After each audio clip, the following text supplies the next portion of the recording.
But consider that when we reverse the wheel and we put destructive at call, it's destructive of what is orderly, what is constructed, thoughts, forms.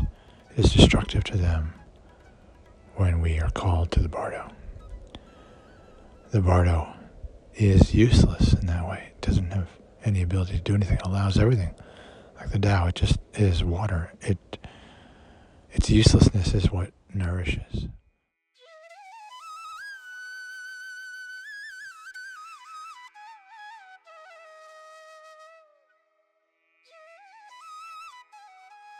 Destructive, the call. Useless, the bardo.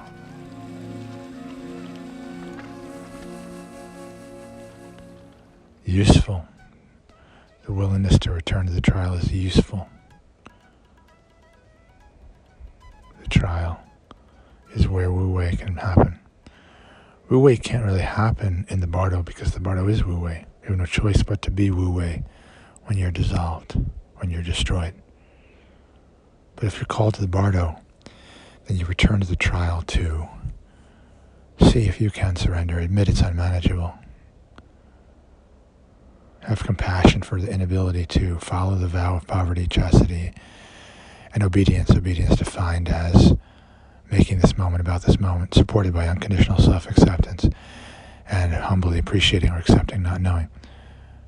It's not easy to do, so we keep returning over and over again, extending our tongue to the middle pipe, willing to say, I would like to be surrendered.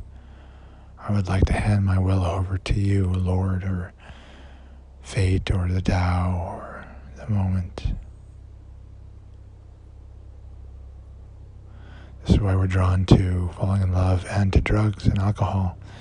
The desire to surrender, the desire to be controlled, the desire to be destroyed, to be minimized, to no longer be identified with the ego's agenda.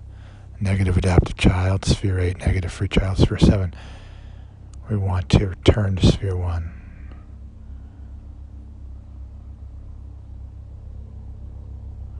With wu-wei, we have the wisdom, the understanding, and we know that sometimes we'll be pulled towards purpose to the right, or pulled towards limits and contraction to the left, to align with what the community wants, either from positive adaptive child or negative adaptive child, or pulled to what the individual, the mind wants from free child, positive or negative. In wu-wei, we are not guiding the movement, we're allowing ourselves to be moved. And one of those branches is always going to be you awakening.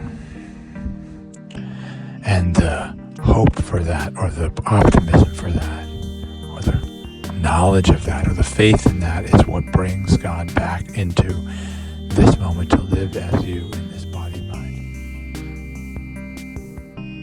And one of those branches is always going to be you awakening.